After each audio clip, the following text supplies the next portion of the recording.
اللهم صل على سيدنا ومولانا محمد وعليكم ورحمة الله وبركاته.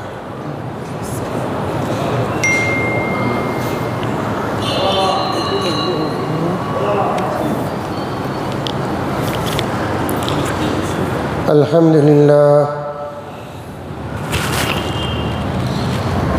الحمد لله رب العالمين، والصلاة والسلام على سيد الأنبياء والمرسلين محمد وعلى آله وأصحابه أجمعين.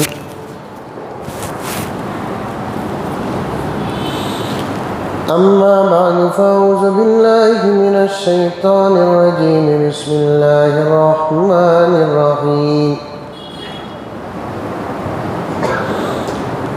يا أيها الذين آمنوا ادخلوا في السلم كافة ولا تتبعوا خطوات الشيطان إنه لكم عدو مبين. وقال تعالى في مقام آخر: لا إكراه في الدين. وقال تعالى في مقام آخر: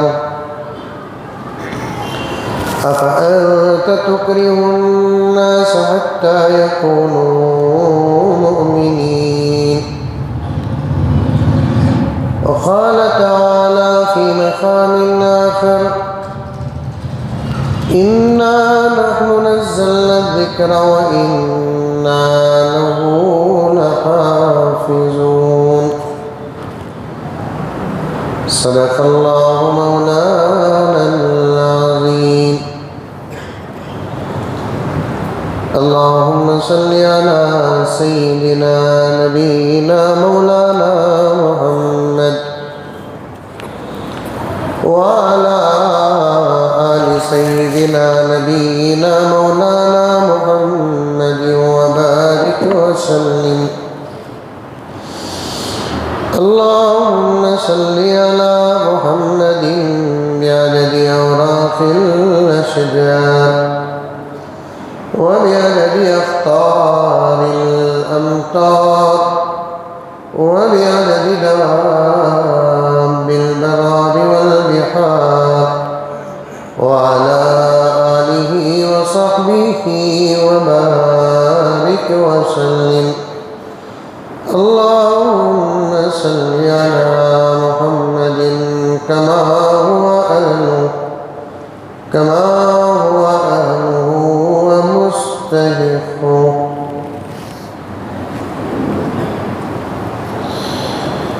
معزز سامعین کرام، پوری محبت کے ساتھ، شوق کے ساتھ، الفت کے ساتھ، پیار کے ساتھ، ادب کے ساتھ، احترام کے ساتھ، اخلاص کے ساتھ، دل کی گہرائی سے ایک مرتبہ درود شریف پڑھ لیں۔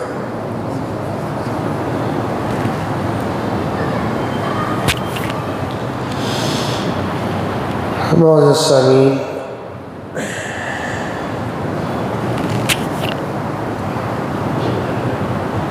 جیسا کہ ہمارا عنوان چل رہا ہے، مدارس کی اہمیت اور فضیلت اور ضرورت،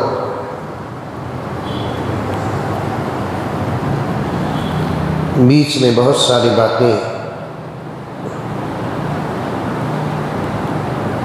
جو عنوان ہی سے تعلق رکھتے ہیں آتی جا رہی ہیں۔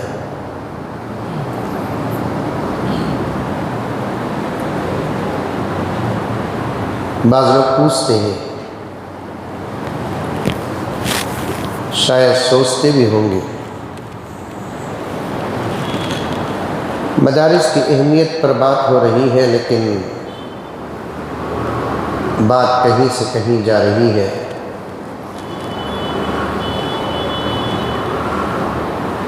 دوستو، چونکہ آپ حضرات اس لائن سے تعلق نہیں رکھتے تو اس کا انداز بھی سمجھ میں نہیں آتا۔ کسی انتہا درجے پر اہم بات کو سمجھانے کے لیے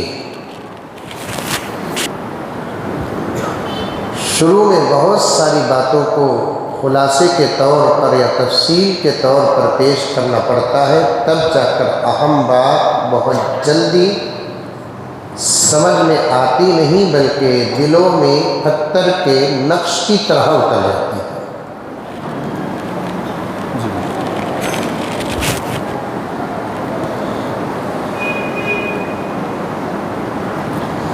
تاکہ اہم بات کو سننے کے بعد پھر کسی کو اس بات پر اعتراض کا موقع نہ ملے۔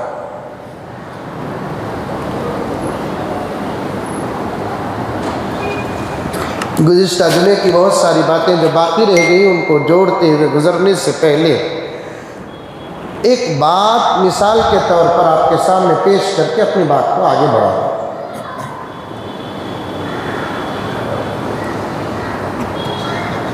پیغمبر دو عالم رحمت دو عالم صلی اللہ علیہ وسلم اللہ کے نبیوں میں سب سے آخری پیغمبر،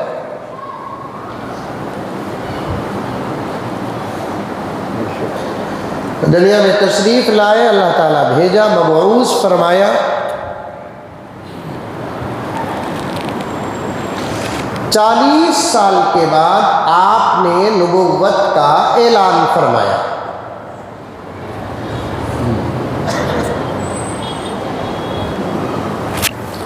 ذات بھی اہم ہے اور کام بھی بہت اہم۔ آپ پر جو کتاب نازل ہونے والی تھی وہ کتاب بھی انتہا درجے پر اہم، لیکن 40 سال کے بعد اللہ تعالیٰ نے یہ حکم کیوں دیا کہ اے پیغمبر اب آپ نبوت کا اعلان کریں؟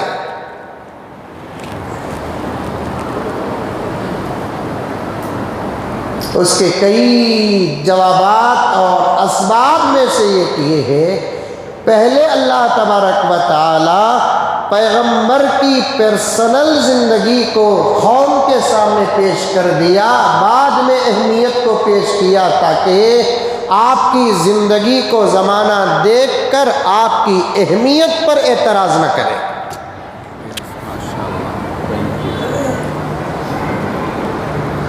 آئی بات سمجھ؟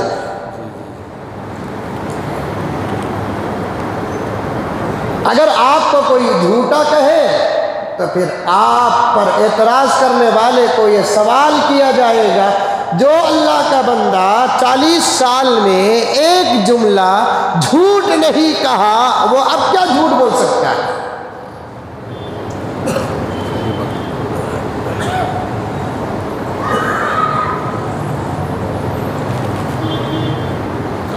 تو کسی بھی اہم چیز کو پیش کرنے سے پہلے ایک لمبا اور چوڑا تفصیلی مقدمہ پیش کرنا پڑتا ہے تاکہ بات آسانی کے ساتھ سمجھ میں آ جائے۔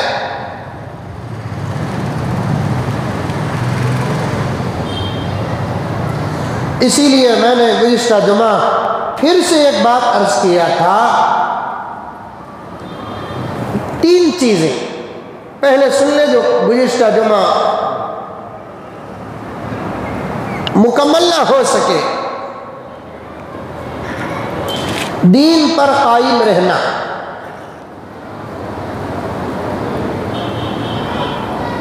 دین کے تقاضوں کو پورا کرنا،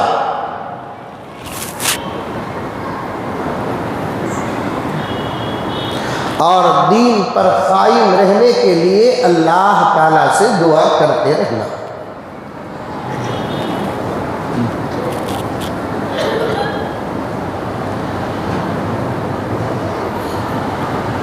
دین پر قائم تا حیات رہنا،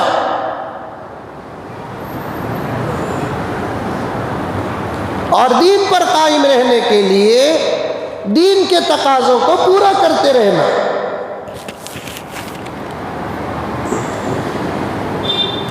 اسی لیے میں نے ایک نقطہ پیش کرنا چاہا اللہ کا کلام ہے، جہاں بھی اللہ تعالیٰ ایمان کا ذکر فرماتے ہیں وہاں اعمال کا ذکر ضرور فرماتے ہیں، اور ایمان اور اعمال کے ساتھ اللہ تبارک و تعالیٰ نے قرآن پاک میں کئی جگہوں پر آیات کو نازل فرمایا۔ کبھی ایمان کو الگ کر کے اعمال کو الگ کر کے ترجمہ کرتے ہیں، تو ایک ترجمہ قرآن پاک کا ان آیات سے ایسا بھی نکلتا ہے کہ اگر تم اعمال کو پورا پورا ادا کرو گے تو پھر تمہارا ایمان مضبوط رہے گا، اور ایک ترجمہ یہ ہے اگر تمہارا ایمان مضبوط ہے تو تم اعمال کو مکمل ادا کرو گے۔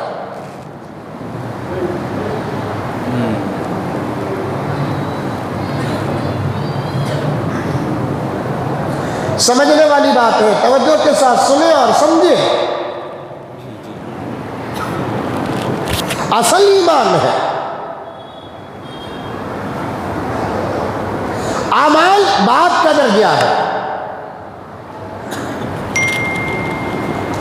ان الذین آمنوا وعملوا الصالحات، بے شک جو لوگ ایمان لے کر آئے اور اعمال صالحہ کیے، یہ لفظی ترجمہ ہے، ٹھیک ترجمہ ہے، سادہ سیدھا ترجمہ ہے، اور میں نے بھی اس ترجمہ عرض کیا نہیں کہ قرآن اللہ کا ایک ایسا کلام ہے قیامت تک غور و فکر کرتے رہو گے۔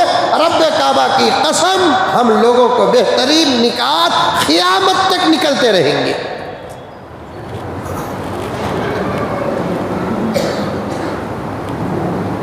هو حبل اللہ المتین، یہ مضبوط رسی ہے، هو الفضل لیس بالعزل، یہ صاف صاف بیان کرنے والی کتاب ہے، اس میں مذاق نہیں ہے۔ ولا تنقضی عجائب، اور اس کے نکات کبھی ختم نہیں ہوں گے۔ جس دور میں اس اللہ کے کلام پر غور و فکر کریں گے، اس دور میں اس دور کی ضروریات نکلتے رہیں گے۔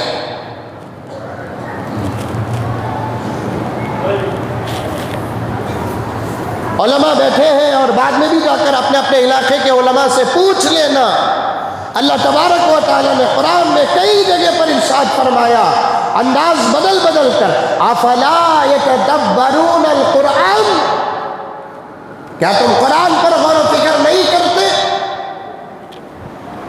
اور اس خطاب سے صرف صحابہ مراد نہیں، پوری امت محمدیہ قیامت تک آنے والی، بلکہ تمام انسانوں کو، صرف مسلمانوں کو نہیں بلکہ غیر مسلموں کو بھی اللہ تبارک و تعالی خطاب فرماتا ہے، افلا یتدبرون القرآن، کیا تم قرآن پہ غور و فکر نہیں کرتے؟ ام علی قلوب اقفالها، یا تمہارے دلوں کو تالا لگ چکا ہے؟ تم قرآن پر غور و فکر کرو، کیا صحیح کیا غلط، کیا اچھا کیا برا، کیا جائز کیا ناجائز، کیا اخلاق کیا بد اخلاقی، کیا بہتر چیزیں کیا بدتر چیزیں، یہ تمام چیزیں ایک مسلمان ہی کو نہیں، رب کعبہ کی قسم اگر ایک غیر مسلم بھی قرآن پاک پر غور و فکر کرتا ہے تو اسے بھی نتیجے نکل جاتے ہیں۔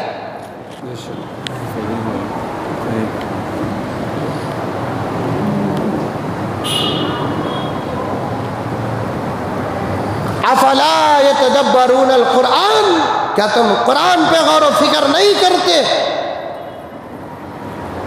ہم نے کیسا کلام نازل کیا؟ تقریباً 5-6 جمعہ میں کہیں نہ کہیں قرآن کا کوئی نقطہ آ ہی جاتا ہے، کہیں نہ کہیں قرآن کا کوئی نقطہ آ ہی جاتا ہے، کیونکہ اللہ کا کلام ہے نا، اللہ کا کلام ہے، کہیں نہ کہیں کوئی نہ کوئی نقطہ آ جاتا ہے، نتیجے آ جاتے ہیں، علاج آ جاتا ہے۔ اللہ اکبر کبیرہ۔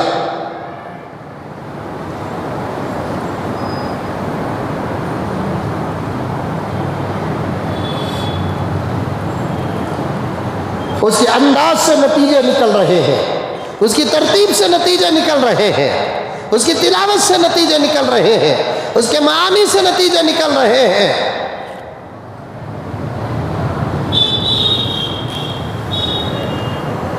ہمارے روحانی امراض کا بھی علاج مل رہا ہے، ہمارے جسمانی امراض کا بھی علاج مل رہا ہے۔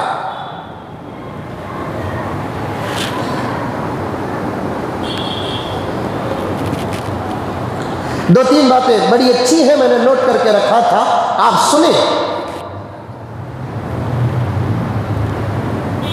ان الذین آمنوا وعملوا الصالحات پر میں بات کر رہا ہوں، دین پر قائم رہنے کی، دین پر قائم رہنے کا سبق پیش کر رہا ہوں۔ پوری زندگی آپ ٹوپی پہن کر رہے ہیں، آپ کے دین کی سلامتی کا کوئی ثبوت نہیں۔ پہچان ہوگی مسلمان، میں ٹوپی کا منکر نہیں، بلکہ ٹوپی پر میں بہت سختی کرتا ہوں، پہنو ٹوپی، پہنو ٹوپی، پہنو ٹوپی، مثال پیش کر رہا ہوں۔ میرے مثال کو سن کر کوئی غلط نتیجہ نہیں نکالنا کہ مولانا ٹوپی کا مخالف ہے یا ٹوپی پہننے والوں کے مخالف ہے۔ میں تو کہتا ہوں کہ اس دور میں اگر کوئی مسلمان اپنے سروں سے ٹوپی نکالتا ہے تو وہ اسلام کی پہچان کے ساتھ مذاق کر رہا ہے۔ لیکن ایک گہری بات، عقلی بات، قرآن والی بات بتا رہا ہوں۔ پوری زندگی آپ ٹوپی پہنیں گے، ایک الگ مسئلہ ہے، لیکن ایمان اور اعمال کا جوڑ کیسے ہے بتا رہا ہوں میں۔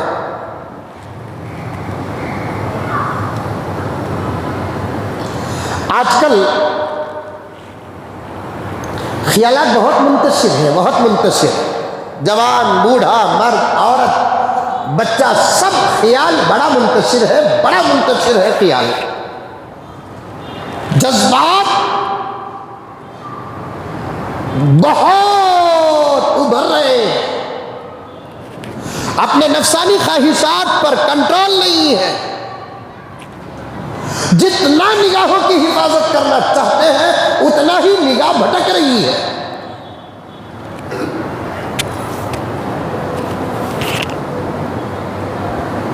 میں نے ایک مولانا کو حرم میں دیکھا،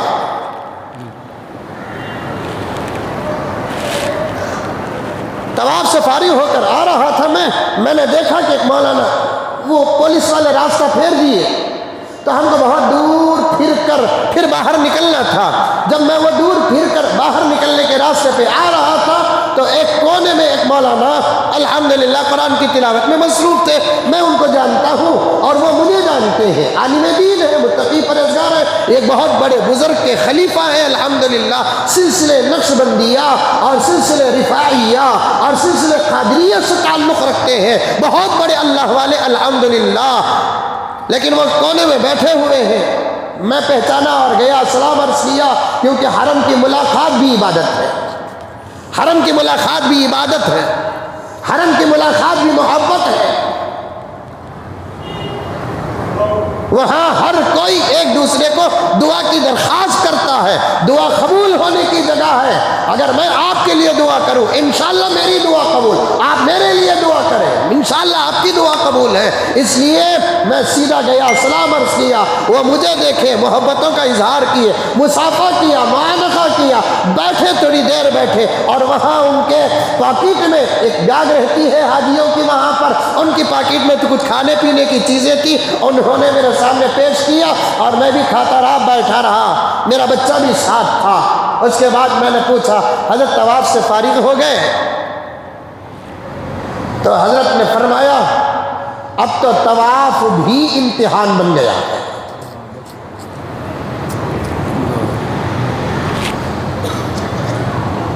مولانا نے عجیب بات بتائی، بالکل سچ فرمایا کہ طواف بھی امتحان بن گیا ہے۔ بڑی مشکل سے مولانا میں ایک طواف اوپر سے کرتا ہوں، دن میں ایک یا دو طواف بس کعبۃ اللہ کو دیکھتے بیٹھ جاتا ہوں، اس لیے کہ باہر بازاروں میں، کمپلیکسوں میں اور دوسری جگہوں میں تو دور کی بات، اب حرم کے اندر بھی نگاہوں کی حفاظت کرنا ہمارے بس کی بات نہیں ہے۔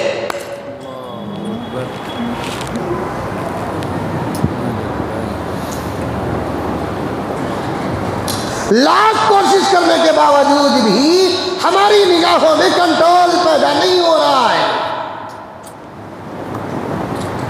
مجدد ملت حضرت تھانوی رحمۃ اللہ علیہ فرماتے ہیں لوگوں کو دکھانے کے لیے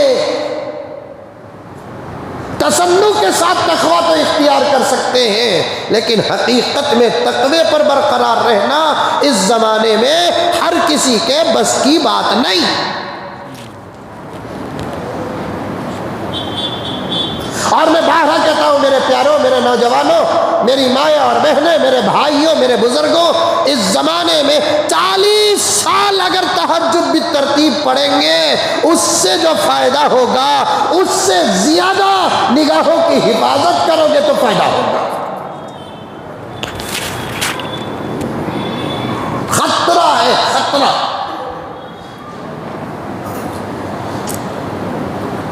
خطرہ ہے، خطرہ۔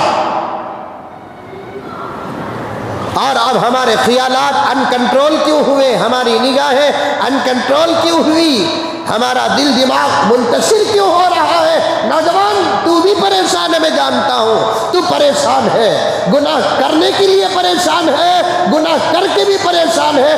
کتنے اچھے کچھ نوجوان تو ایسے بھی ہیں وہ چاہتے ہیں بچ جاؤں، لیکن ان کے اندر ایسی طاقت نہیں ہے جو ان کو گناہوں سے بچا سکے۔ میرے پاس آتے ہیں نوجوان، میں ان کو دیکھ کر خوش ہوتا ہوں، ان کے سوال پر خوش ہوتا ہوں، ان کے حق میں دعا کرتا ہوں، اور ان کے واسطے سے میں اپنی ضروریات کی دعا کرتا ہوں۔ اللہ اکبر! کتنے نوجوان ایسے ہیں جو آتے ہیں اولیاء کے پاس، علماء کے پاس، یادیس کے پاس آتے ہیں، آ کر کہتے ہیں حضرت میں تو گنہگار ہوں، بچنا چاہتا ہوں، حضرت میں گناہ سے بچنا چاہتا ہوں، لیکن میرے ہاتھ سے بچنے نہیں ہوتا، کیا کرنا حضرت؟ روتا ہے۔ ایک بھوک کو برداشت کیے بغیر معصوم بچہ 2-2.5 سال کا دودھ سے بے قرار ہو کر تڑپ کر جو روتا ہے، اس سے زیادہ گناہوں میں مبتلا نوجوان کو روتے ہوئے میں نے دیکھا۔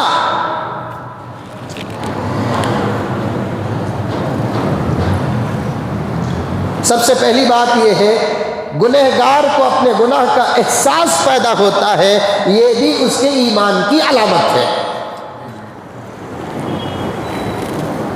گناہ کر رہا ہے، نہیں کرنا گناہ، گناہ کر رہا ہے، گناہ کرنے کے بعد وہ یہ احساس اپنے اندر رکھتا ہے میں گناہ کر رہا ہوں، تو یہ احساس بہت اچھی بات ہے۔ یوں سمجھو کہ یہ احساس بتا رہا ہے کہ تیرے وجود میں ابھی ایمان باقی ہے۔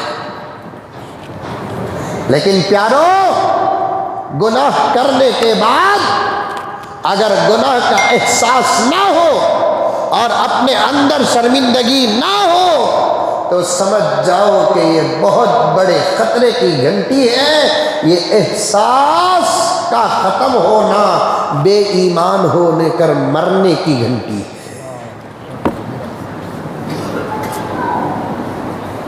گناہ پہ گناہ کرتا ہے،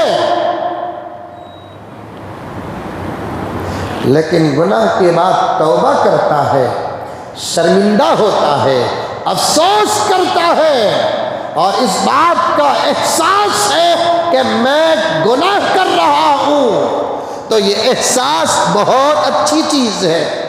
تھانوی نے، میں اکثر آپ جانتے ہیں میں حضرت تھانوی کی کتابوں کا بڑی کثرت سے مطالعہ کرتا ہوں، اسی لیے حوالے دیتا ہوں۔ حضرت تھانوی نے بڑی عجیب بات بتائی، یہ بات بھی حضرت تھانوی ہی کی ہے۔ حضرت نے ایک جگہ پر فرمایا نماز میں وسوسوں کا آ جانا بھی نماز کے قبول ہونے کی دلیل ہے۔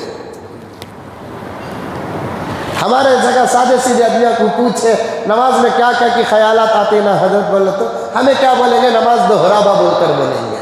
لیکن حضرت تھانوی کیا فرماتے؟ نماز میں ادھر ادھر کے وسوسے بار بار آنا بھی تمہارے نماز کے قبول ہونے کی علامت ہے۔ ہاں وسوسے آتے ہیں تو تم وسوسے کی اتباع میں نہ رہو، وسوسوں کو ہٹا کر نماز پر توجہ ڈالتے رہو، اس لیے کہ وسوسے پیدا ہوتے ہیں شیاطین سے، اور شیطان اسی کی نماز خراب کرنا چاہتا ہے جس کی نماز اللہ کو پسند آتی ہے۔ بولو سبحان اللہ بولو۔ بظاہر ہمارے اندر، ہمارے پاس نماز میں وسوسوں کا پیدا ہونا بہت بڑی پریشان کن بات ہے، لیکن کیا بات فرماتے ہیں حضرت تھانوی رحمۃ اللہ علیہ، نماز میں وسوسے پیدا ہو جانا نماز کے قبول ہونے کی علامت ہے، کیونکہ شیاطین سے وساوس پیدا ہوتے ہیں، اور شیاطین وسوسے نماز میں اس کی پیدا کرتا ہے جس کی نماز اللہ کو پسند آتی ہے۔ اور حضرت نے مثال بھی دیا، چور اسی گھر میں چراتا ہے جس گھر میں دولت ہو۔ غریباں کے گھر میں چوری ہوئی؟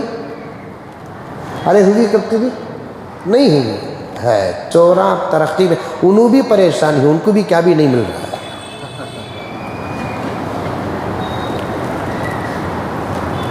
چور اسی گھر میں چراتا ہے جس گھر میں دولت ہو۔ شیطان بھی سب سے زیادہ حملہ اسی پر کرتا ہے جس کا ایمان کامل ہو، جس کے اعمال کامل ہو۔ جتنا اللہ کا بندہ اللہ کا ولی ہوگا اتنا ہی شیطان اس کے پیچھے رہتا ہے۔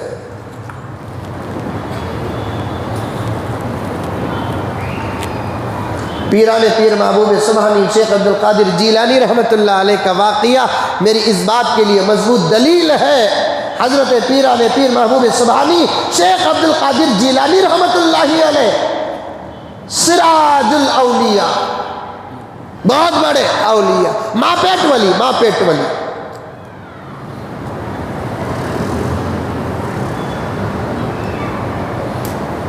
گیارہویں کرنا کیا، گیارہویں کرنا کیا، پوچھ کو سب کو معلوم ہے، اب پھر پوچھ کر اختلافات پیدا نہ کرو۔ معلوم ہے کیا جائز کیا ناجائز، کیا سنت کیا بدعت معلوم ہو چکا پیارو، بول چکے، یہ تمام عنوانات پر بول چکے۔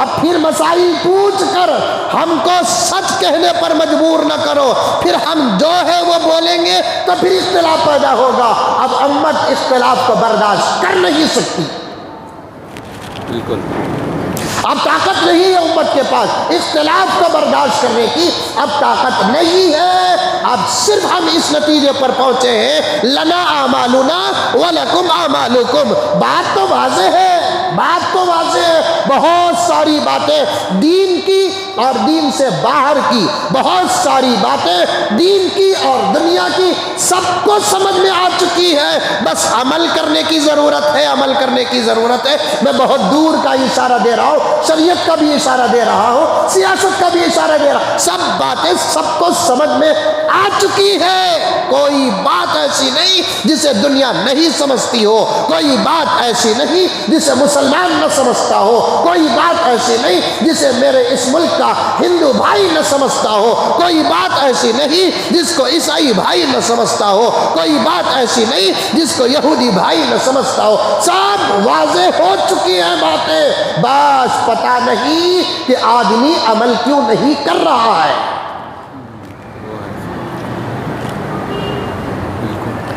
سب باتیں واضح ہو چکی ہیں، دین بھی واضح ہو چکا ہے، دنیا بھی واضح ہو چکی ہے۔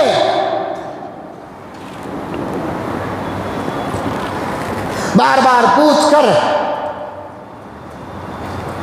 اختلافات کے اندر مضبوطی پیدا نہ کرنا۔ گیارہویں کرنا کیا حضرت، گیارہویں کا کھانا کیا حضرت۔ آج سے 5 سال پہلے 10 سال پہلے جب زبردست اس فتنے اور بدعت میں لوگ مبتلا تھے، ان کے سامنے پورے قرآن اور حدیث کے دلائل کے ساتھ باتیں آ چکی ہیں۔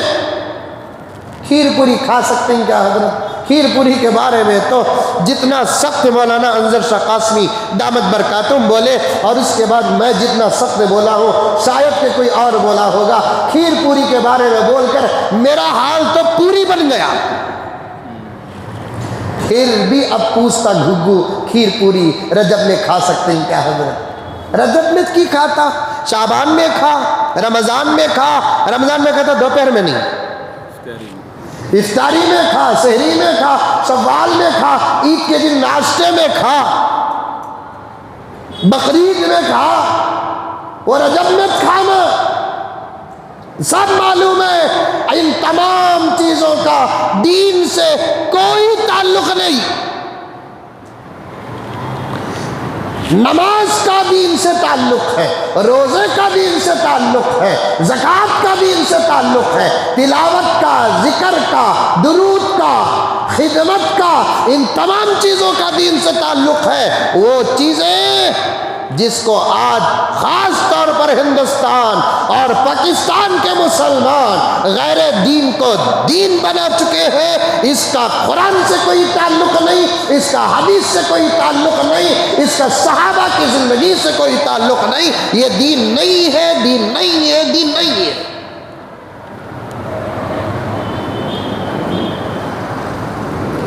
مرنے کے بعد 3 دن کی زیارت کے بارے میں 2 جمعہ پہلے بولیا تو ایک نوجوان فون کر کے بولا تمہیں مرے تو بھی ہوتا نہیں کیا حضرت؟ میں بولا ہرگز ہوتا نہیں انشاءاللہ تعالی. یہ انہیں 3 دن کا دکھتا. پھر پوچھ رہا ہے احمد 3 دن کی زیارت کرنا جائز نہیں نا، 40 دن جماعت میں نکلنا کیسا جائز ہے؟ بھائی 40 دن جماعت میں نکلنا یہ ضروری نہیں ہے، یہ کورس ہے. نہیں گیا تو بھی مسلمان، گیا تو بھی مسلمان، نہیں گیا تو بھی اللہ کا بندہ، گیا تو بھی اللہ کا بندہ. 40 دن یہ کورس بنائے ہیں. آپ 30 دن بھی جاؤ، 20 دن بھی جاؤ، نہ جانے والے پر ملامت نہ کرو، اسی کو دین کہتے ہیں. میں نے اس وقت بھی کہا تھا نا کہ کوئی کام اگر دین کا ہو، وہ واجب ہو، نہیں کرتا ہے تو ملامت کرو. اگر کوئی کام دین کا نہیں لیکن امت کو اس کام سے فائدہ پہنچتا ہے، اس کام کے نہ کرنے پر ملامت نہ کرو. سمجھ میں آیا؟ ارے آیا. 3 دن کی جماعت کو جانا یہ کورس ہے، اصل دین نہیں ہے. اگر کوئی 3 دن کی جماعت کو نہیں گیا تو پھر اسے ملامت نہیں کر سکتے. عشرے کی جماعت میں نکلنا ہے، یہ کورس ہے، نصاب ہے، جانا ہے. اگر نہیں گیا تو اسے ملامت مت کرو. کوئی زندگی بھر جماعت میں نہیں گیا تب بھی وہ مسلمان ہے اگر عقیدے صحیح ہے، نماز پڑھ رہا ہے، اپنے حد تک وہ کام کر رہا ہے. پوری زندگی ایک دن بھی اگر جماعت میں نہیں گیا تو اسے ملامت کرنے کی کسی کو اجازت نہیں ہے. جماعت میں نکلنا نہ فرائض میں سے ہے نہ واجبات میں سے. ایک مستحب عمل ہے جس کو خود کی اصلاح کے لیے، دوسروں تک اعمال کی دعوت اور تبلیغ کے لیے حضرت الیاس صاحب رحمۃ اللہ علیہ نے اسے واجب سمجھ کر نظام نہیں بنایا، اس کو مستحب سمجھ کر یہ نظام بنایا ہے. اور حدیث میں آتا ہے من رآہ المسلمون حسنا فہو عند اللہ حسن.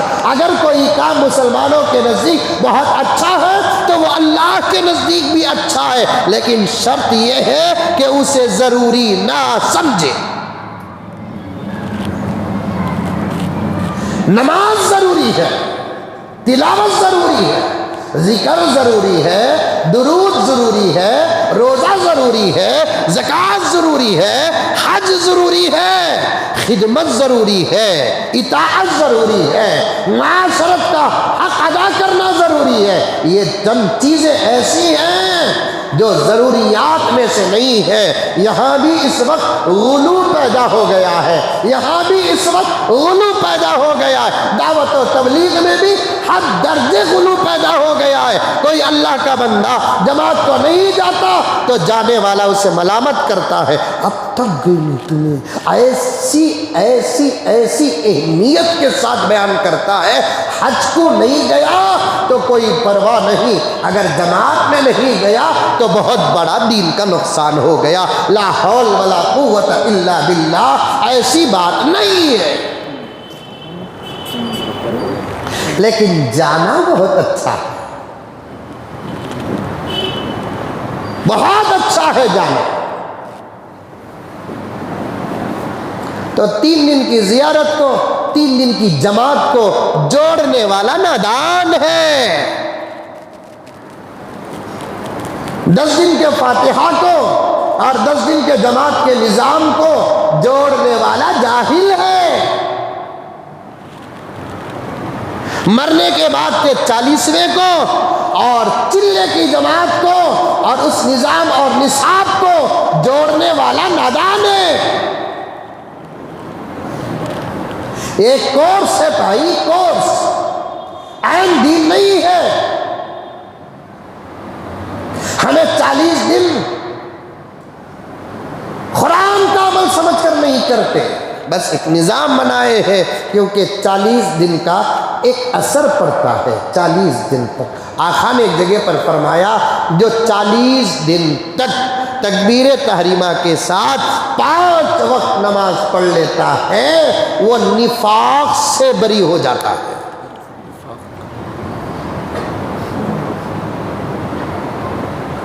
یہاں 40 کا عدد آیا ہے.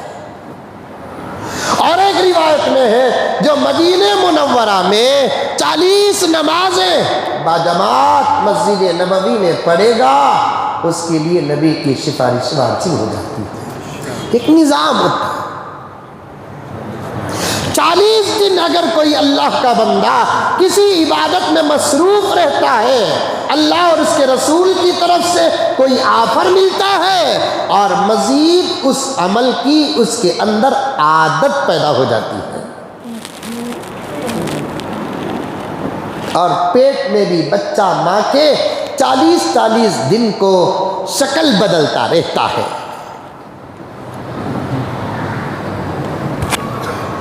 جس خون کے خطرے پر ماں کے پیٹ میں، جس خون کے خطرے پر 120 دن گزر گئے تو وہ ایک مکمل شکل اختیار کر لیتا ہے. غرض بات لمبی اور بہت دور تک جا رہی ہے. عرض کر رہا تھا میں آپ کے سامنے پیران پیر محبوب سبحانی شیخ عبد القادر جیلانی رحمت اللہ علیہ 11ویں کرنا جائز ہے کیا؟ کرنے سے پہلے جس کی محبت میں 11ویں کرتا ہے اس کی زندگی کو تو بھی کم سے کم پڑھ. ان کا توحید کیسا تھا، ان کی حضور سے محبت کیسی تھی، ان کی نمازیں کیسی تھی، ان کی تلاوت کیسی تھی، ان کا ذکر کیسے تھا، ان کی زندگی کیسی تھی، گناہوں سے کیسے بچے، مجاہدے کیسے کیے، خود اپنے بڑے اولیاء کی خدمت میں انہوں نے کتنے سال گزارے، وہ غوث کے مقام پر کب پہنچے، ان کے پیر کا نام کیا تھا، ان کے کتنے پیر تھے، انہوں نے کیسے مجاہدے کیے، کیسی تپسیائیں کی اللہ کی معرفت پانے کے لیے. یہ تمام باتوں سے دور صرف 11 کا نمبر لگا کر پیران پیر محبوب سبحانی شیخ عبد القادر جیلانی کے نام پر دعوت کھا لینے سے محبت اور عقیدت پیدا نہیں ہوتی. بات ہی کچھ اور ہے. پیران پیر محبوب سبحانی ہمیشہ شیاطین پیچھے غرغلاتے تھے. میں اس لیے کہا جو آدمی جتنا بڑا ہوتا ہے رب کعبہ کی قسم اس کے پیچھے اتنے ہی مضبوط شیاطین ہوتے ہیں. پیران پیر محبوب سبحانی رحمت اللہ علیہ ایک مرتبہ نماز پڑھ رہے تھے، دور سے آواز آئی، اے عبد القادر، وسوسہ، عبد القادر تم نے اتنی نمازیں پڑھی ہیں، اتنی نمازیں پڑھی ہیں اور اتنی اچھی نمازیں پڑھی ہیں، آج سے ہم نے تم پر نماز کو معاف کر دیا. اچھا ہوگا نہیں ہم نہ بھی ایسے آواز آئے تو؟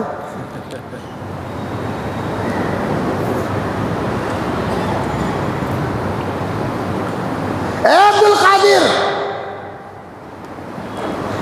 تم اتنی کثرت سے نماز پڑھے. شیخ عبد القادر جیلانی کے بارے میں بھی آتا ہے کہ 40 سال انہوں نے عشاء کے وضو سے فجر کی نماز پڑھی ہے. امام ابو حنیفہ کے لیے نہیں، امام ابو حنیفہ کے ساتھ ساتھ بقیہ کچھ اور اولیاء بھی ہیں. یہ کتاب میں نے پڑھا، اللہ والوں کی عبادت یا مقامی عبادت کتاب ہے، شروع میں وہ باتیں لکھی ہوئی ہے. 40 اولیاء ایسے گزرے ہیں جو 40 سال عشاء کے وضو سے فجر کی نماز پڑھی.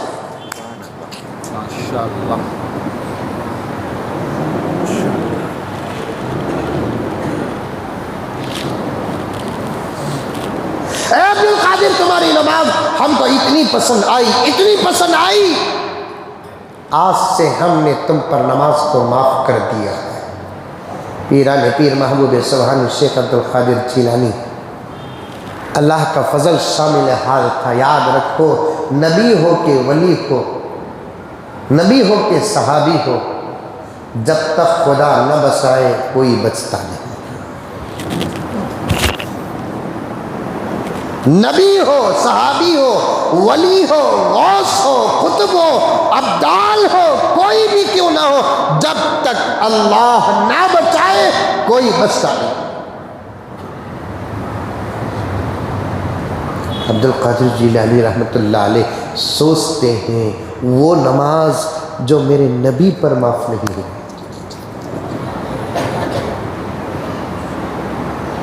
وہ نماز سید الصدیقین حضرت ابو بکر پر معاف نہیں ہوئی،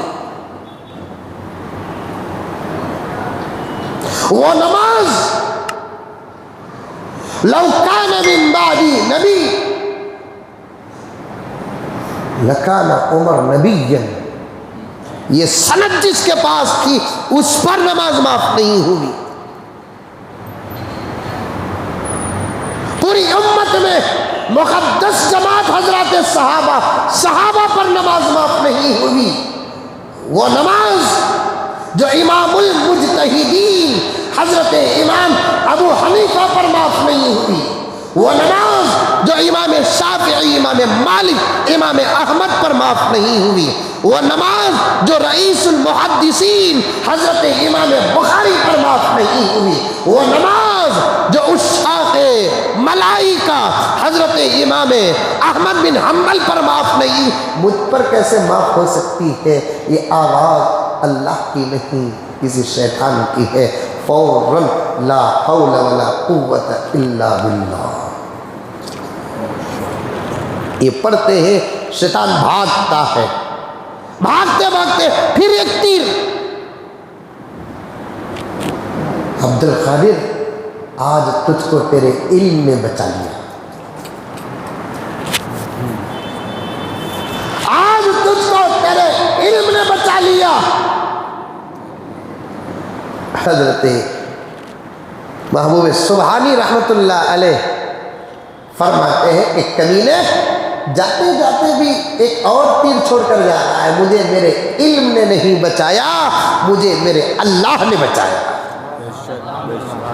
کسی کو نہ کسی کا علم بچاتا ہے، کسی کو کسی کا نہ عمل بچاتا ہے، کسی کو نہ کسی کی دولت بچاتی ہے۔ ہاں، علم ہو کے، عمل ہو کے، کوئی اور چیز صدقہ خیر خیرات اللہ کے بچانے کے لیے ایک ذریعہ، ایک سبب بن سکتا ہے، حقیقت میں بچانے والا اللہ ہے۔ کسی کے علم کو پسند کر کے اللہ بچا دیتے ہیں، کسی کے عمل کو پسند کر کے اللہ بچا دیتے ہیں، کسی کے صدقے کو قبول کر کے اللہ بچا دیتے ہیں، کسی کے خیرات کو پسند کر کے اللہ بچا دیتے ہیں، لیکن بچانے والے کون؟ اللہ۔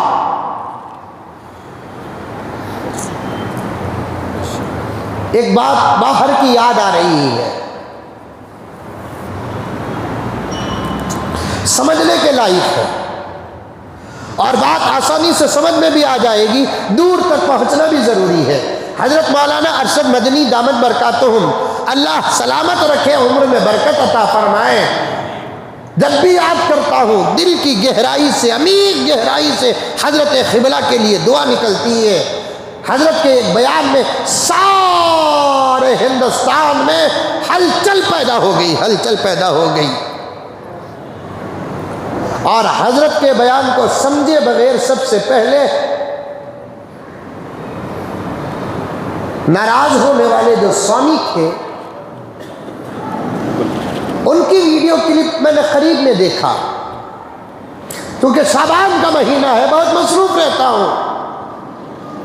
وہ ایک سوامی ہے، سوامی، ہم احترام کرتے ہیں، بڑے لوگوں کا احترام ہمارے دھرم کا سبق ہے، سبق،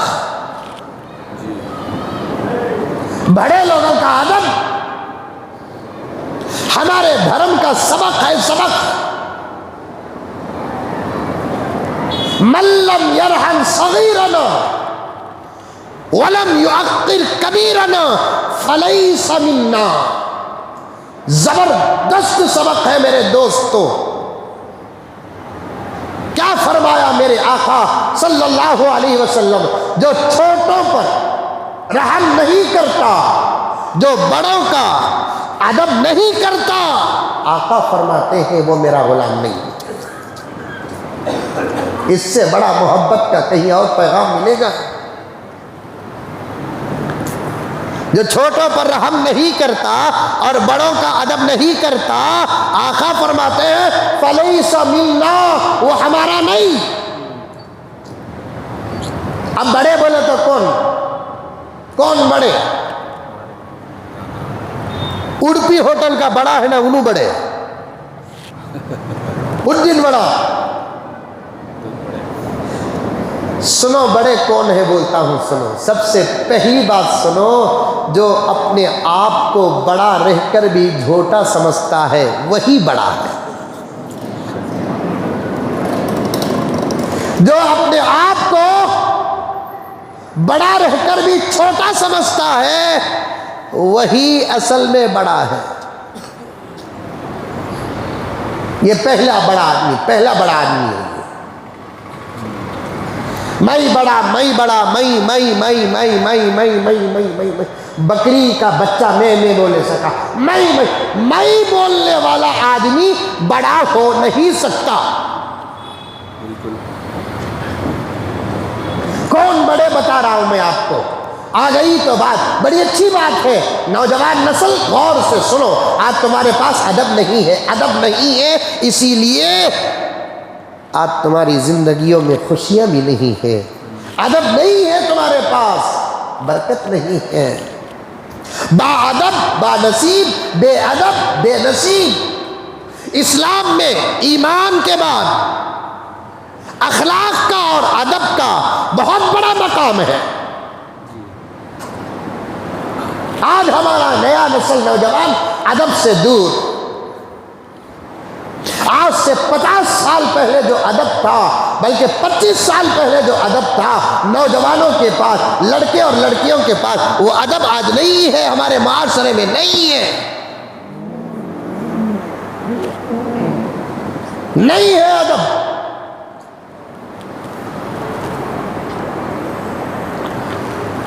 ادب کی تحقیق میں علماء فرماتے ہیں عمر میں جو بڑا ہے انہیں بھی بڑا، عمر میں جو بڑا ہے۔ ایک جگہ مدرسے کو گیا میں،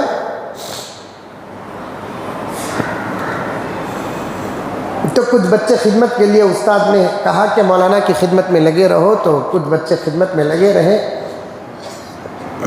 یہاں بولا نہیں بولا مجھے معلوم نہیں ہے، نہیں بولیا، روز بیان چل رہا ہے نا، 2 3 تو کیا بولے یاد نہیں رہتا۔ تو خدمت میں مدرسے کے طلباء تھے، تو اس میں سے 2 بچے سیم شکل کے جڑوا، ٹوئنس، بھائیاں ٹوئنس معلوم نہیں، 2 بچے جڑوے سیم۔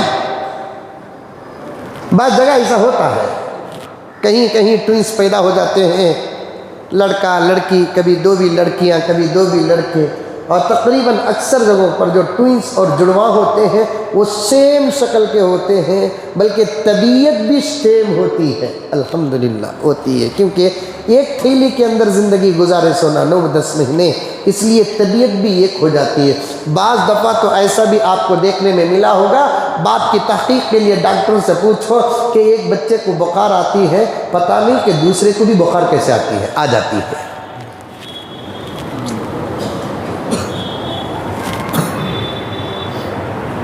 ایک بچہ رویا تو ہر ایک بچے کے آنکھوں میں آنسو آ جاتے ہیں، یہ جڑا ہونے کی طبیعت ہے۔ سیم بچے، اور کبھی کبھی اتنے سیم ہوتے ہیں، ہم شکل ہوتے ہیں، ماں باپ کو پہچاننے میں بھی تکلیف ہو جاتی ہے۔ اور ایسے بچوں کی شادیاں کرنے کے بعد بڑی احتیاط سے رکھنا، نہیں تو وائف بدل گئی تو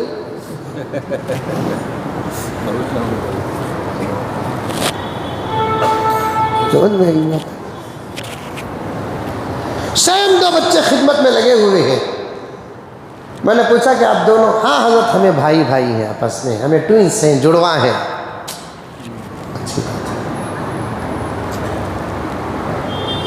تو ایک بچہ اس میں سے اپنے ایک بچہ بھائی کو بھیا بول کر پکاریا۔ مجھے تعجب ہوا، میں پوچھا تمہیں دونوں ٹوئنس نہیں کیا؟ ہاؤ۔ جڑواں نہیں کیا؟ ہاؤ۔ ڈیٹ آف برتھ بھی ایک ہی نہیں کیا؟ ہاؤ۔ سب ایک ہے تو تمہیں ان کو بھیا کئی کو پکارے؟ آج 25 سال بڑا رہا تو بھی نام لے کو پکارتا مدثر بول کو۔ اچھا نام لے کو پکارا تھا پرواہ نہیں کرتا، رے مدثر کہتا، اتنا جھٹ۔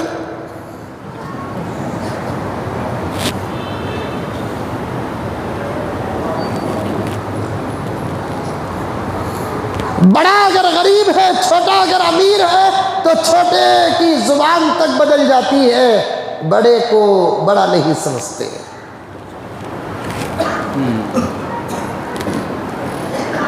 تمہیں تو سیم نہیں کیا با، ڈیٹ آف برتھ یہ کہ جڑواں تمہیں، ٹوئنس تمہیں ان کو بھیا کہیں کو پکارے۔ حضرت ہمارے امی بولے تربیت اچھی ہو تو نتیجے اچھے نکلتے ہیں، تربیت نہیں تو پھر بچوں کے اندر ادب نہیں۔ ماں باپ سکھانا بچوں کو، بتانا بچوں کو، تربیت کرنا بچوں کو۔ تو میں نے جس بچے سے پوچھا تمہیں سیم ہے، جڑواں ہے، ٹوئنس ہے، ایک ہی تاریخ ہے تمہارے پیدا ہونے کی، ایک ہی منٹ ہے تمہارے پیدا ہونے کی، تمہیں ان کو بھیا پکارے نہ کئی کو بیٹے؟ تو انہوں بولے، ہمارے امی بولے حضرت انہوں 10 سیکنڈ میرے سے بڑے کہتے، ہمارے امی بولے بھیا پکارو دو۔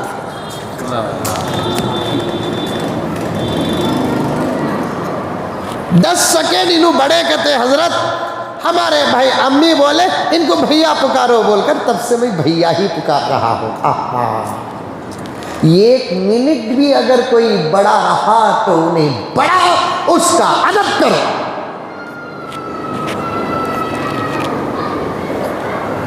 ایک منٹ بھی اگر کوئی بڑا ہے تو انہیں بڑا اس کا ادب کرو۔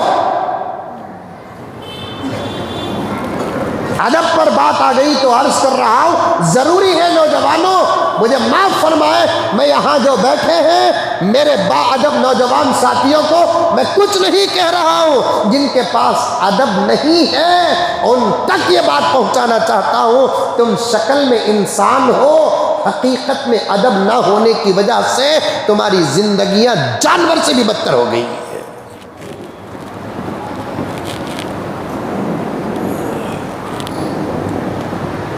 عمر میں جو بڑا ہے انہیں بڑا ادب کرو،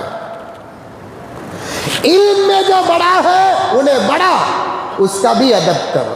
ایک صاحب 50 سال کے ہیں اور ایک صاحب 20 سال کے 25 سال کے ہیں، عمر میں انہوں بڑے، لیکن یہ 20-25 سال کا جو بچہ ہے حافظ قرآن ہے، عالم دین ہے، مفتی ہے، مدرسے کا فارغ ہے۔ اب یہ چھوٹا عمر کو سامنے رکھ کر اس بڑے کا ادب کرے گا، اور یہ بڑا اس کے علم کو سامنے رکھ کر اس چھوٹے کا ادب کرے گا۔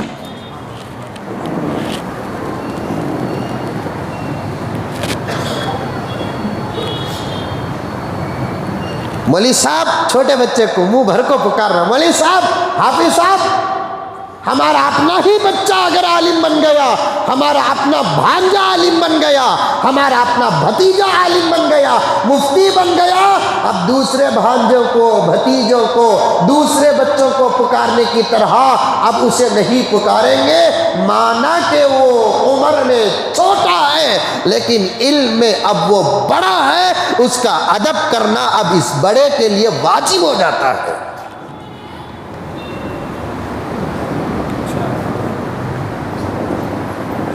بچہ اگر کسی کا حافظ ہے اور اس کا نام ابراہیم ہے اب پورے گھر والوں کو اس کے قرآن، سینے کے قرآن کو سامنے رکھ کر اب اسے بولنا، آؤ جی ابراہیم، آؤ حافظ صاحب، نہیں، انہیں حافظ بنو دو، انہیں عالم بنے دو، انہیں مفتی بنے دو، انہیں قاری بنے دو۔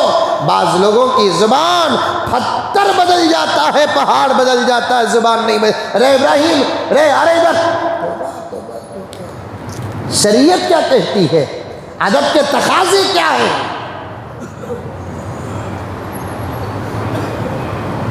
ادب کرو، ادب۔ اگر کوئی حافظ قرآن ہے، انہیں نیچے بیٹھا ہے، تم اوپر نہ بیٹھو، کیونکہ اس کے سینے میں قرآن ہے، اس کا نیچے بیٹھنا قرآن کو نیچے رکھنے کے برابر ہے۔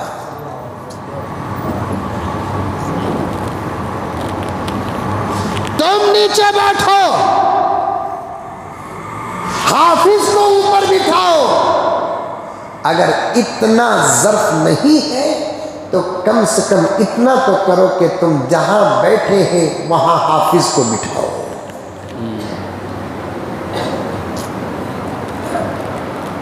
اتنا ظرف نہیں ہے تو کم سے کم تم جہاں بیٹھے ہیں وہاں یہ حافظ قرآن کو بٹھاؤ، عالم دین کو بٹھاؤ، امام صاحب کو بٹھاؤ، خطیب صاحب کو بٹھاؤ، مؤذن صاحب کو بٹھاؤ۔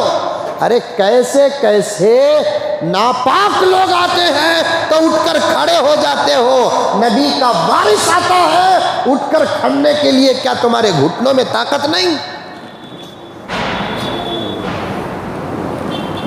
ناپاک لوگ جو اٹھسو کرتے ہیں، پانی نہیں لیتے۔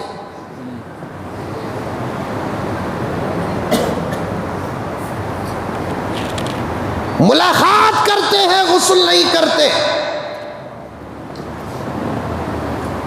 رشوت کھاتے ہیں، حرام کا کھاتے ہیں، حرام خور آتے ہیں تو اٹھ کر کھڑے ہو جاتے ہیں، علماء آتے ہیں تو اٹھ کر کھڑتے نہیں، حفاظ آتے ہیں تو اٹھ کر کھڑتے نہیں۔ مرو مرو، پتہ چلے گا کہ نبی کے وارث کا مقام کیا ہے، تم کو جنت میں نہیں حشر میں نظر آ جائے گا۔ جنت میں تو نظر آ ہی جائے گا، لیکن حشر کے میدان میں نظر آ جائے گا، کیونکہ حضور کی امت کے حفاظ اور علماء کی شان اللہ تعالیٰ دیگر انبیاء کے سامنے بتا دیں گے کہ یہ میرے محمد کی امت کے حفاظ اور علماء ہیں۔ اللہ نور کی کرسیوں میں بٹھا کر ان کا اعزاز فرمائیں گے، اور ان سے حساب نہیں لیں گے، ان سے کتاب نہیں لیں گے، صرف قرآن کی برکت سے، علم رسول کی برکت سے۔ اس لیے علم میں اگر کوئی بڑا ہے آپ اس کا ادب کرو۔ میں یہ نہیں کہتا کہ ڈاکٹر کا ادب نہ کرو، لائر کا ادب نہ کرو، انجینئر کا ادب نہ، سب کا کرو، کرو جو علم میں ہے ادب کرو۔ ایک دوسرے آپس میں ادب کریں گے تو تب ادب کو زندگی ملتی ہے۔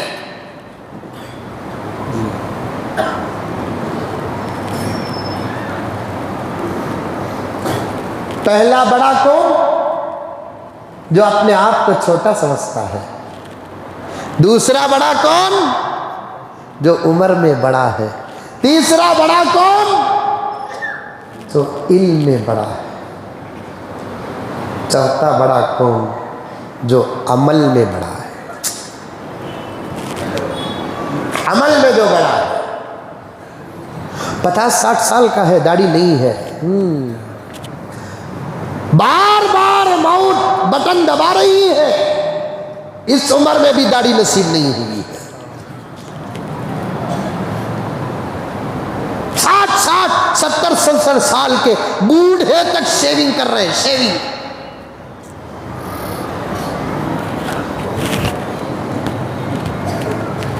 50-60 سال کے بوڑھے تک اب شیونگ کر رہے ہیں۔ لا حول ولا قوت الا باللہ، چہروں پہ اللہ اور اس کے رسول اور ملائکہ کی لعنت ہے، لعنت۔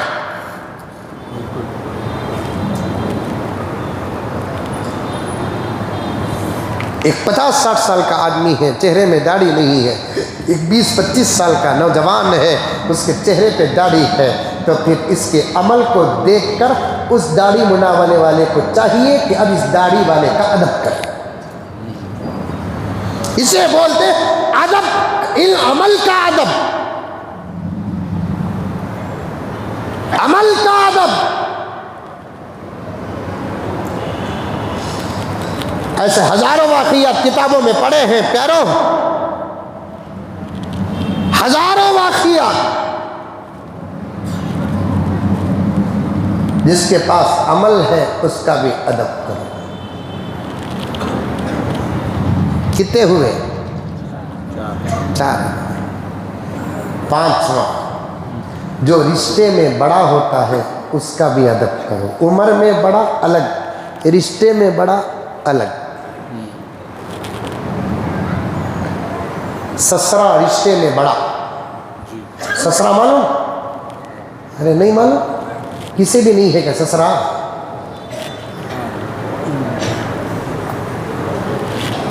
سسرا عمر میں بھی بڑا، سسرا رشتے میں بھی بڑا۔ نہیں جانتا نوجوان، اچھل اچھل کو شادی کر لیتا، لیکن نہیں معلوم کہ شادی کے بعد، شادی کے صدقے میں، نکاح کے صدقے میں جڑنے والے رشتوں کا مقام اور مرتبہ کیا ہے، جاہل کو نہیں معلوم۔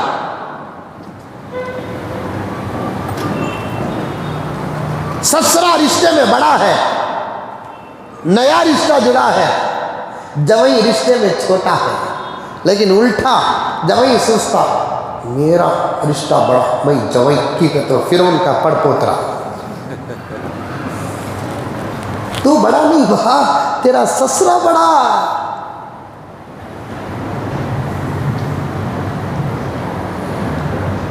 کیا بھی ہو جائے بحث کرو ادب کے ساتھ، بحث بھی نہیں کرنا، سسرے سے بحث کرنا باپ سے بحث کرنے کے برابر ہے، ساس سے بحث کرنا ماں سے بحث کرنے کے برابر ہے۔ ساس کے سسرے کے گھر کو نہ جانا خود کے ماں باپ کے گھر کو نہ جانے کے برابر ہے۔ میں نے کئی مرتبہ ان باتوں کو پیش کر دیا، لیکن ہماری قوم کے نوجوان صرف ایک کان سے سنتے ہیں، ایک کان سے چھوڑتے ہیں۔ لا حول ولا قوت الا باللہ۔ تم اپنے ماں باپ کے گھر میں اچھے ہو تو تمہارے اچھے ہونے کی سند کامل نہیں ہوتی۔ اگر کوئی سسرا اپنے داماد کو یاد کر کے کہتا ہے حضرت میں کیسا کی حضرت، لیکن میری قسمت میں جوئی بڑا اچھا ملا حضرت، یہ جملہ جس سسرے کے زبان سے نکلتا ہے اس کے گھر کا جوئی واقعتاً ادب والا ہے، محبت والا ہے، اخلاق والا ہے۔ 100 میں سے 80 نوجوان اپنے ساس سسرے کی ادب نہیں کرتے، نہیں کرتے، گالیاں دیتے ہیں، ارے ترے بولتے ہیں۔ داڑھی منانے والے جویاں سے نہیں، داڑھی رکھنے والے نوجوان، جاہل نوجوانہ نہیں، پڑھے لکھے نوجوانہ، بے عمل نوجوان نہیں، اچھے اعمال کرنے والے، نماز پڑھنے والے، صاف بولتے ہیں میرے سامنے اس کا ذکر کرو نہ کہ حضرت، اس کا کہ تو کس کا، با نمرود کا، سسرے کا، سسرے کو اس کا بولتا نا، کتنا کمینہ رہیں گا انہیں۔ کم سے کم اتنا تو بھی بولنا، ان کا ذکر کرانا کو حضرت بول کر، کم سے کم اتنا تو بھی بولنا، ان کا ذکر کرانا کو بول کر اس کا بولتا ہے، ان کا میں ادب ہے، اس کا میں بے ادبی ہے۔ یہ الفاظ ہیں اور اس کا ترجمہ ساری دنیا اور اردو جاننے والے جانتے ہیں۔ کم سے کم ان کا،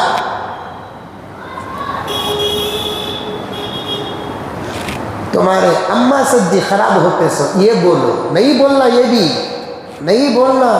2023 دور ہے، کچھ نہ کچھ آفراں دینا، یہ بھی نہیں بولنا جورو کو تمہارے اماں سجی تمہیں خراب ہو رہی سو بول کر نہیں بولنا۔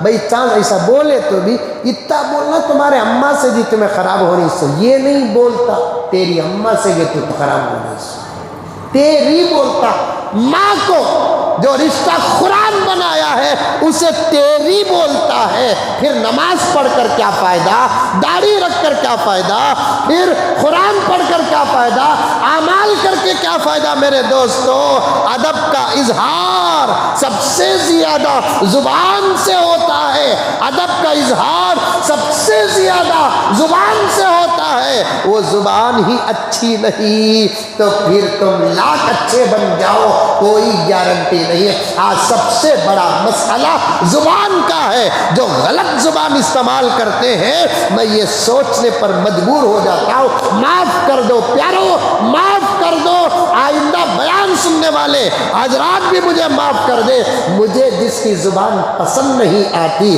اور جس کی زبان میں مٹھاس نہیں ہے، جس کی زبان شریعت کے مطابق نہیں ہے، جس کی زبان سے سننے کے لیے دل چاہتا نہیں، میں اس نتیجے پر پہنچتا ہوں کہ وہ پیدا ہوا تو اس کے زبان میں شہد نہیں ڈالے، کسی بھوگنے والے کتے کے پیشاب کے خطرے ڈالے۔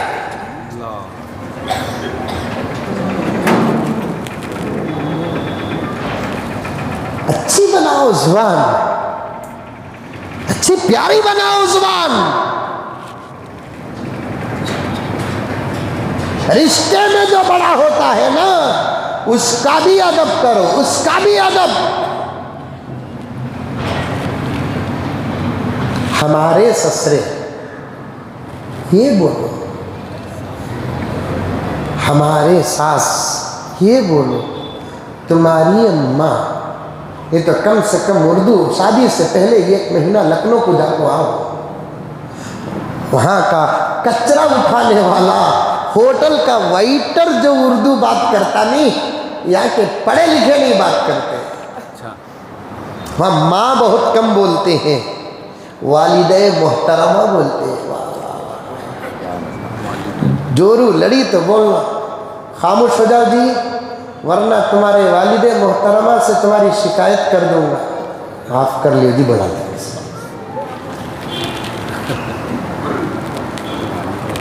تمہارے والد محترمہ سے میں شکایت کر دوں گا تمہاری، ابا حضور کے سامنے تمہاری پوری حقیقت بیان کر دوں گا۔ ابا بولو، والدہ بولو، رشتے میں جو بڑا ہوتا ہے اس کا ادب کرو، رشتے میں جو بڑا ہوتا ہے اس کا ادب کرو۔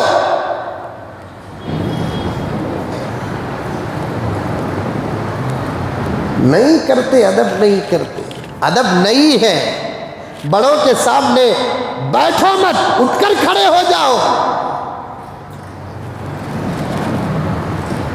جس گھر کے اندر ادب نہیں اس گھر کے اندر برکت نہیں۔ تمہیں کیا توغرے، کیا مدینہ کا کٹ آؤٹ، کیا مدینے کا توغرا، کیا مکے کا توغرا، یہ گھر میں دیکھا میں اتنا بڑا توغرا ہے مدینہ منورہ کا، گنبد خضرا کا، اس کے نیچے صوفہ ہے، صوفے میں بیٹھ کر یوٹیوب میں پکچر دیکھ رہا ہے گھگو۔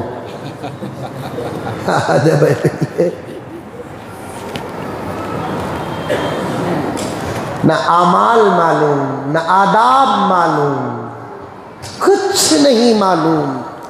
یہ کپڑے ہیں جو بتا رہے ہیں کہ ہم انسان ہیں، یہ کپڑے نہ ہوتے تو پھر ساری دنیا کو معلوم ہو جاتا کہ ہم اور جانوروں میں کوئی فرق نہیں۔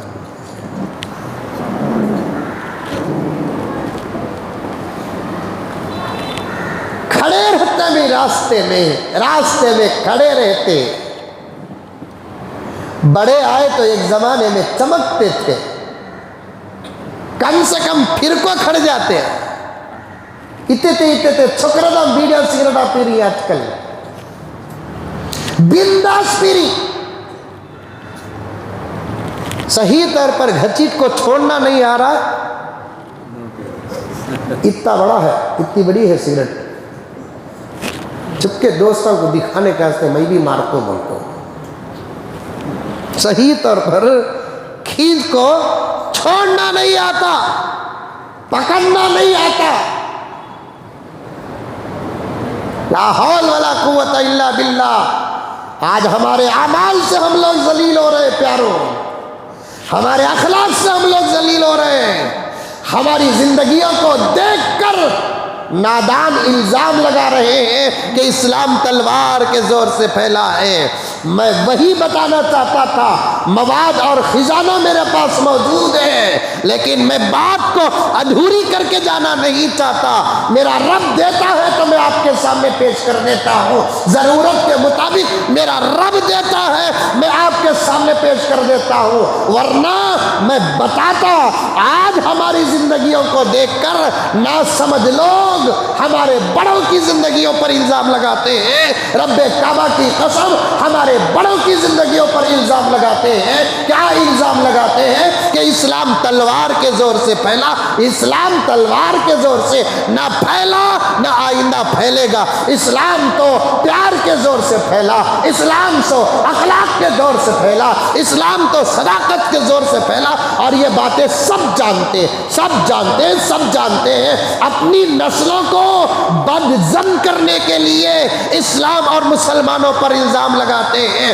میں ایسے لوگوں کو کہنا چاہتا ہوں، اگر تم اپنی بات پہ سچے ہو تو کوئی بڑی قسم کھا لو، رام جی کی مورتی پہ ہاتھ رکھ کر کھا لو کہ کیا اسلام تلوار کے زور سے پھیلا۔ اگر تم اپنی بات پہ سچے ہو تو اپنی ماں کے پیٹ میں ہاتھ رکھ کر قسم کھا لو کہ کیا تم اپنی بات پہ سچے ہو۔ اگر تم اپنی بات پہ سچے ہو تو اپنے باپ کے خون کی قسم کھاؤ، اپنے باپ کی چتا کی قسم کھاؤ، اپنے باپ کی عزت اور آبرو کی قسم کھاؤ۔ اگر تم اپنے بات پہ سچے ہو تو تمہارے دھرم کی جو مقدس کتاب ہے اس کتاب کی بڑی سے بڑی قسم کھاؤ کہ کیا اسلام تلوار کے زور سے پھیلا۔ آج کے مسلمانوں کو نہ دیکھو، ابو بکر کی سیرت پڑھو۔ آج کے مسلمانوں کو نہ دیکھو، حضرت عمر کی سیرت پڑھو۔ آج کے مسلمانوں کو نہ دیکھو، عثمان غنی کی سخاوت پڑھو۔ آج کے مسلمانوں کو نہ دیکھو، حضرت علی کی شجاعت کو پڑھو، حضرت عائشہ کی حیا کو پڑھو، حضرت فاطمہ کی حیا کو پڑھو۔ اور یاد رکھو پیارو، یاد رکھو پیارو، اگر ہمارے بڑوں کی سیرت پڑھنا ہے تو تم کو ہمارے ہی کتابیں پڑھنا ہے۔ ہمارے دشمنوں کی کتابوں میں ہماری محبت کہاں نظر آئے گی؟ یہ عجیب لوگ ہیں۔ ہماری زندگیاں، ہمارے پرکھوں کی زندگیاں، ہمارے بڑوں کی زندگیاں ہمارے دشمنوں کی کتابوں میں پڑھ رہے ہیں۔ اس سے زیادہ احمق پن کہیں اور ہو نہیں سکتا۔ صحیح بات۔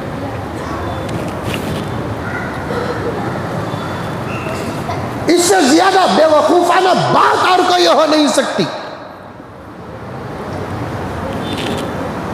ہماری تاریخ اور ہمارا ماضی، ہمارا پاسٹ، ہمارے پیغمبر کو، ہمارے نبی کو، ہمارے صحابہ کو، ہمارے اولیاء کو اگر پڑھنا ہے، ہمارے دھرم کو اگر پڑھنا ہے تو پھر ہماری کتابیں اٹھاؤ۔ اور ہماری کتابیں اتنی مضبوط ہے، اتنی مضبوط ہے، اتنی مضبوط ہے کہ ایک کتاب بھی جھوٹی انشاءاللہ تعالی ثابت نہیں کر سکتے۔ معمولی کتاب نہیں، حدیث کی کتابیں اور قرآن کا تو کیا کہنا، لا ریب فی، اس میں جھوٹ ہونا تو دور کی بات کہ اس میں شک بھی نہیں ہے۔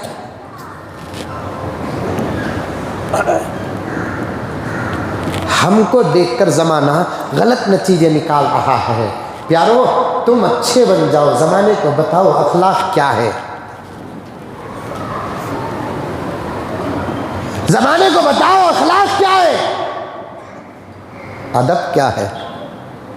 بڑے آ گئے تو اٹھ جانا، چھپ جانا، کونے تلاش کرنا نہیں۔ بابا آندو، اماں آندو، دادا آندو، مولوی صاحب آندو، کون بھی آندو، مار لے کو کھڑا ہے سو مار لے کو کھڑا ہے دم۔ کہاں گیا ادب تمہارا،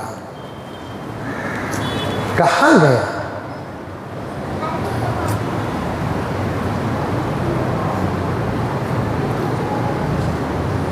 کیا ادب والا دین نہیں ہے یہ؟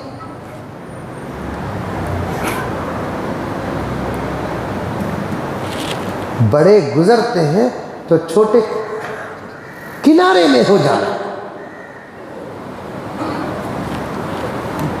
ایک جگہ پر دو مسلمان لڑ رہے تھے، میں وہاں سے گزر رہا ہوں، میں تو چھوٹا، میرے دوست ہو، میں چھوٹا، قسم اللہ کی میں گنہگار، لیکن ایک ظاہر ہے جسے آپ پہچانتے ہیں، دو مسلمان آپس میں لڑ رہے ہیں، بالکل اتفاق سے وہیں سے سامنے سے گزرنا پڑا۔ ایک صاحب بول رہے ہیں بھئی مولانا جا رہے، نہیں، بے پرواہ ہو کر ایک مسلمان دوسرے مسلمان کو ایسی کچی کچی گالیاں دے رہا ہے، اللہ کی پناہ۔ اب تو یوں معلوم ہوتا ہے، کسی کے دھرم کو اگر معلوم کرنا ہے تو دیکھو کہ انہیں کتنا لڑتا، جو جتنا زیادہ لڑتا معلوم ہو جاتا انہیں مسلمان ہے۔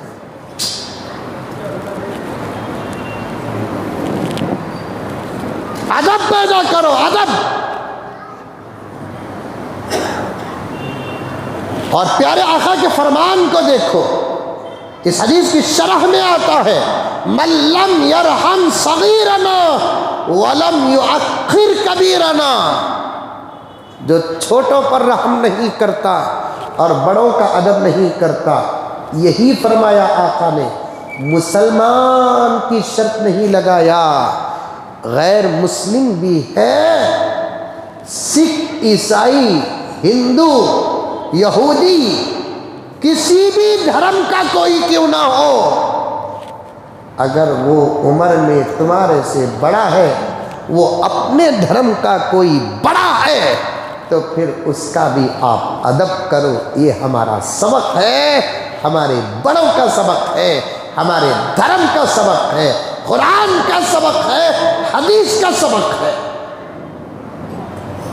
ادب کرو، ادب۔ اسی لیے ہم نے جب بھی کسی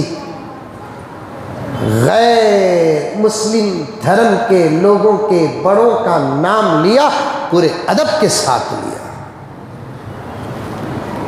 مولانا ارشد مدنی، وہاں سے بات گئی، مولانا ارشد مدنی دامت برکاتہم نے جب ایک جملہ کہا جو حقیقت پر مبنی تھا، اس پر سب سے پہلے ناراض ہو کر اٹھنے والے جو صاحب تھے، اصل اللہ یہ بتانا چاہتا ہوں، ناراض ہو کر اٹھنے والے جو صاحب تھے وہ ایک سوامی تھے۔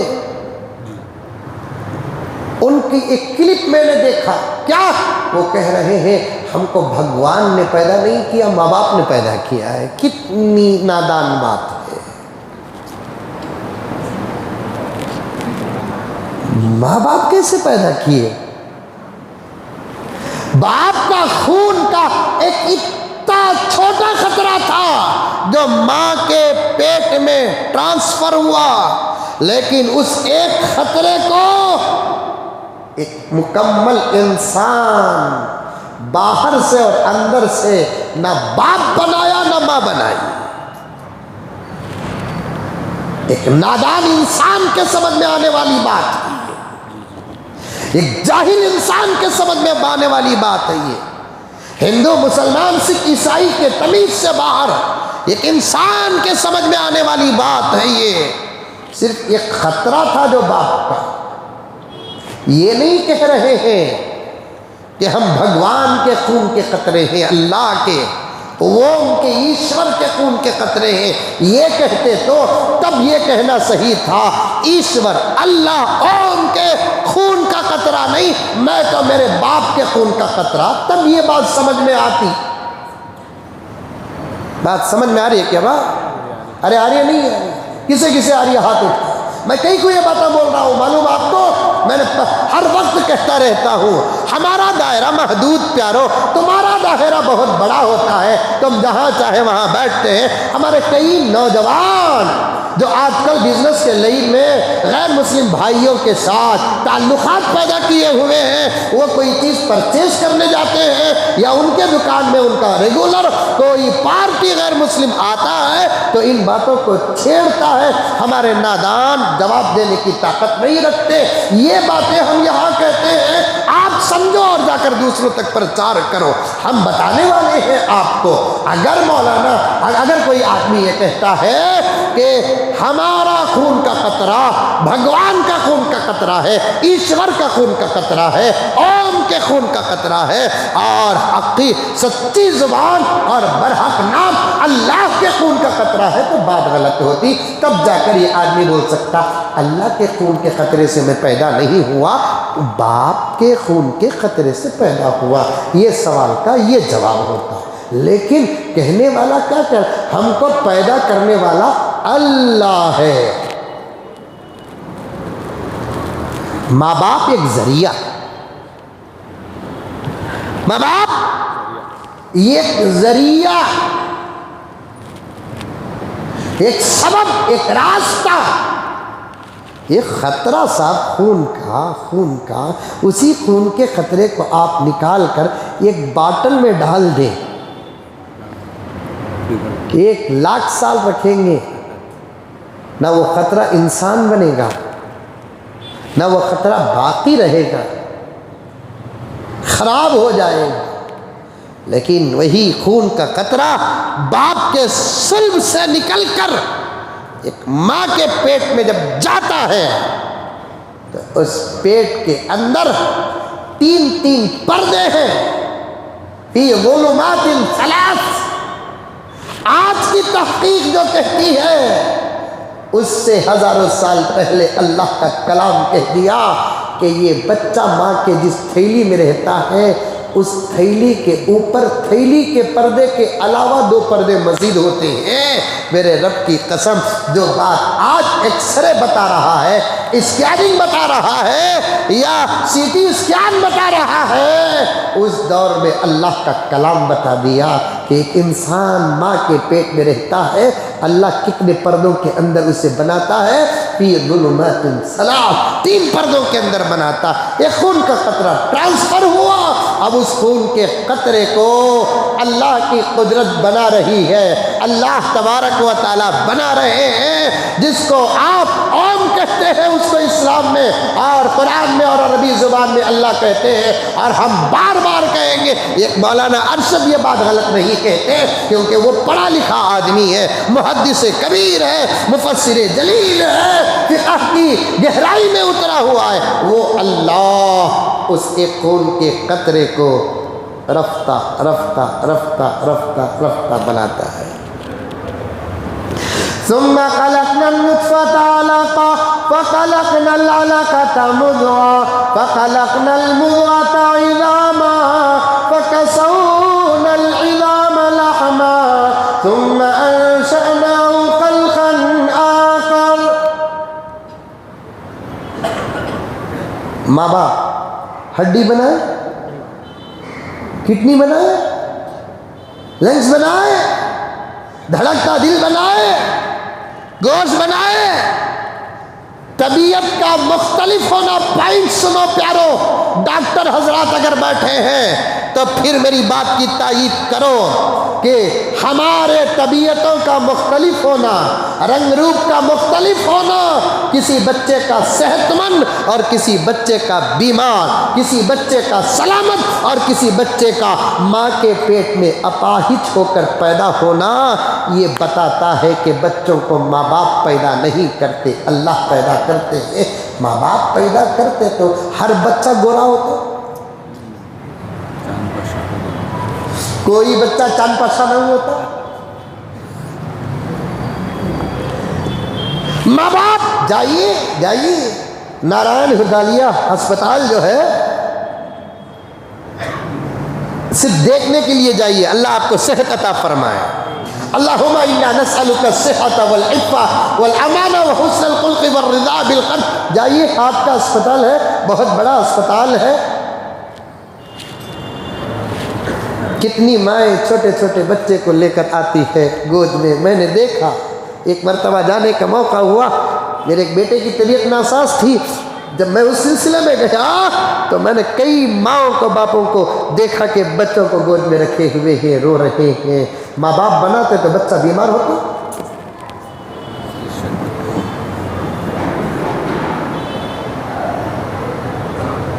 کون سے ماں باپ ایسے ہیں جو یہ چاہتے ہیں کہ ان کا بچہ کالا ہو؟ کون سے ماں باپ ایسے ہیں جو یہ چاہتے ہیں کہ ان کا بچہ بیمار ہو؟ کون سے ماں باپ ایسے ہیں بتاؤ جو یہ چاہتے ہیں کہ ان کے بچے کا ایک ہاتھ نہ ہو، ایک پیر نہ ہو، ایکسٹرا انگلی ہو یا کوئی انگلی کم ہو، آنکھ سے نابینا ہو، دانت نہ ہو، کان کا سوراخ، بہرا، بوڑا، گونگا، اندھا ہو؟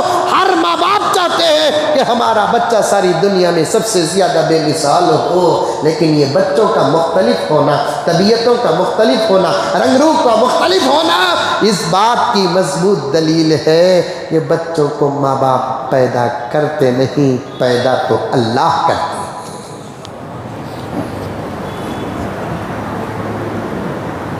اب کسی کو اندھا کیوں بنایا، کسی کو بہرا کیوں بنایا، کسی کا ہارٹ پرابلم کیوں ہوا، کسی کا کڈنی پرابلم کیوں ہوا، یہ الگ موضوع ہے، اس کے جوابات بھی الحمدللہ قرآن اور حدیث کے اندر موجود ہیں۔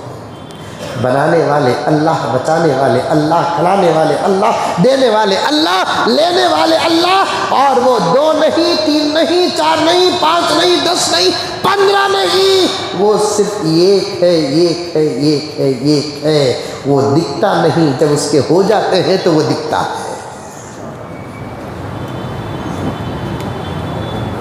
کل بھی دنیا اس کی تھی، آج بھی دنیا اس کی ہے، آئندہ بھی دنیا اس کی ہے۔ وہ ہے جس کی کوئی ابتدا نہیں، وہ ہے جس کی کوئی انتہا نہیں، وہ ہے جس کی کوئی شکل اور تصویر نہیں ہے۔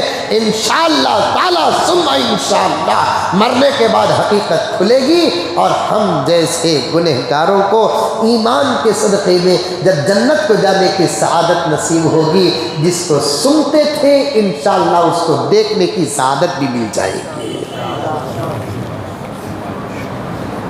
اب دھرموں کو لے کر زیادہ بحثیں کرنے کی ضرورت نہیں ہے، میں قرآن کی اس بات کو پیش کرتے ہوئے یہاں تک پہنچا ہوں۔ انشاءاللہ تعالی آئندہ جمعہ آپ کے سامنے عرض کروں گا۔ دعا فرمائیں اللہ تبارک و تعالی ہم تمام کو سن کر سمجھ کر عمل کرنے کی توفیق عطا فرمائے۔ بیچ میں بہت ساری باتیں آ گئی ادب کی، ادب کا لحاظ کریں، اپنے اندر ادب پیدا کرو۔ دن بہ دن ہمارے نوجوان لڑکے اور لڑکیوں کے اندر میں بہت زیادہ بے ادبی دیکھ رہا ہوں۔ پھر کبھی مجھے موقع ملے گا انشاءاللہ تعالی ادب کی تحقیق و تشریح اور فضیلت اور مسائل آپ کے سامنے بیان کروں گا۔ آخر میں ایک بات ہے، ہمارے مسجد کے تعمیری کام اور رمضان المبارک بھی بہت قریب ہے، آپ حضرات سے گزارش ہے کہ زیادہ سے زیادہ تعاون فرمائیں۔ اللہ تبارک و تعالی آپ کے دینے دلانے کو قبول فرمائے۔